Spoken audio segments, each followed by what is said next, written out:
የወጣቶችን ኢኮኖሚያዊና የስራ ዕድል ተጠቃሚነት ለማረጋገጥ ያለፉትን ዓመታት በብዙ ጥረቶች የተደረጉባቸው መስኮች ናቸው። ይህ ጥረት ዛሬ በተግባር ሲገለጥ ማህሌትና እሷን ለመሰሉ ወጣቶች ላይ ለውጥን ማምጣት አስችሏል። እኔ ለበኩሌ አሁን ስራ አልነበረኝ። ኖርማሊ የቤት እመቤትም ነበርኩ። ያው ቋሚ ሆነ እንትን አልነበረም። እዚህ ወረዳ 9 ባመቻቸልኝ የስራ ዕድል ስልጠና ወሰድን።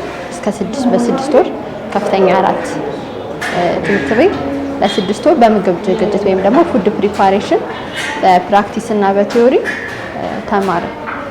ከዛ በኋላ ኖርማሊ ግራጁዌት አደረግን።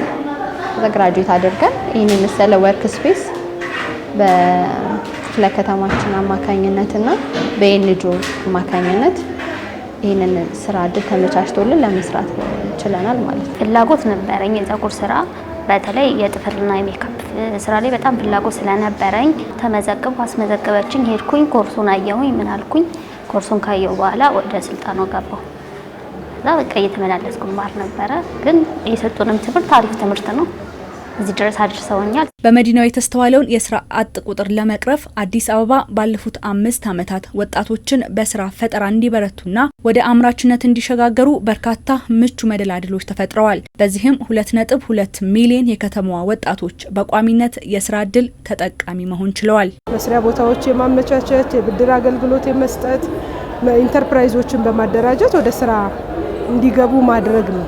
በዚህ ረገድ ከተማችን ባለፉት 5 ዓመታትም በርካታ ስራዎች ሰርቷል። ወጣቱን ተጠቃሚነት ለማረጋገጥ፣ የሴቷን ተጠቃሚነት ለማረጋገጥ በእርግጥ ሁሉንም የህብረተሰብ ክፍል የስራ ዕድል እየፈጠረ የመጣበት ሁኔታ ነው ያለው። ያው ይበልጥ ለወጣትና ለሴት ትኩረት ሰጥተን የሰራንበት ነው። በ5 ዓመታት በለውጡ ዓመታት እንኳን ካየን ከ2.2 በላይ ሚሊዮን በላይ የሚሆኑ ዜጎች የከተማችን ነዋሪዎች በቋሚነት የስራ ዕድል ተፈጥሮላቸዋል። ከተማ አስተዳደሩ ባመቻቸው የስልጠና የመስሪያ ቦታና የብድር አገልግሎት ተጠቅመው ራስን የመቻል ጉዟቸውን የጀመሩ ወጣቶች አሁን ላይ ከራስ የተሻገረ ለሌሎች መትረፍን ዓላማው ያደረገን ጉዞ ጀምረዋል። ብዙዎቻችን ደግሞ ወጣቶች ነው። እዚህ ያው ከቅጥር ህይወት ወጥተን የራሳችን እንዲኖረን ካለን ተነሳሽነት አንጻር ይሄ ነገር መመቻቸቱ ደግሞ ለኛ ትልቅ ኦፖርቹኒቲ ነው ብዬ አስባለሁ። ስለዚህ በዛ ምክንያት ያው ይሄንን እድል ተጠቅመናል ማለት ነው። የምተዳደረው በእናቴ ነበረ፣ በእናቴ ስር ነበር የምተዳደረው። አሁን ግን ይሄን እድል ሰጥተውናል። ሰጥተውኝም ስልጠናውን እንድሰለጥን አድርገውኛል። 6 ወር ሰልጥኜም እዚህ ደረጃ እንድደርስ አድርገውኛል። ዛሬ የእናቴን እጅ ነበር የምጠብቀው። አሁን ግን ራሴን እየቻልኩ ነው። ከዓመት ዓመት እየጨመረ የመጣውን የወጣቶች የስራ ፈጠራ አቅምና ፍላጎት ታሳቢ ባደረገ መልኩ እየተንቀሳቀሰ እንደሆነ የሚናገረው የአዲስ አበባ ከተማ አስተዳደር የመስሪያ ቦታዎች ልማት ኤጀንሲ በ2018 በጀት ዓመት የስራ ዕድል ለተፈጠረላቸው ዜጎች ደረጃውን የጠበቀ የመስሪያ ቦታዎችን ገንብቼ ለአገልግሎት አብቅቻለሁም ብሏል። በዚህ በጀት ዓመት እንደ ከተማ አስተዳደር ከ373 ሺህ የሚሆኑ ዜጎች የስራ ዕድል ተፈጥሮላቸዋል በቋሚነት።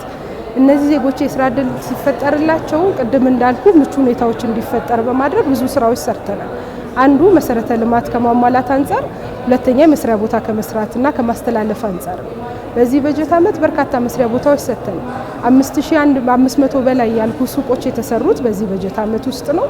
ፕላስ ከ91 በላይ ሼዶች፣ የህንፃዎች የጂ+4 ህንፃዎች የማምረቻ ቦታዎች በጣም ምቹ ሆነው ለተጠቃሚዎች እንዲተላለፍ አድርገናል። ሌላው ቀደም ሲል ግልጋሎት ሲሰጡ የነበሩ የመስሪያ ቦታዎች የነበሩባቸውን የስራ አመቺ ያልሆነ ሁኔታዎችን በመለወጥ ከከተማዋ አዲስ የኮሪደር ልማት ውብ ገጽታ ጋር የተስማሙ ምቹ ውብና መሰረተ ልማቶችን ያሟሉ ተደርገው እየተሰሩ ናቸው። ከዚህ በፊት በኮሪደር አሁን በተሰራባቸው ቦታዎች ላይ በርካታ መስሪያ ቦታዎች ነበሩ፣ የከተማውን ስታንዳርድ የማይመጡ ነው።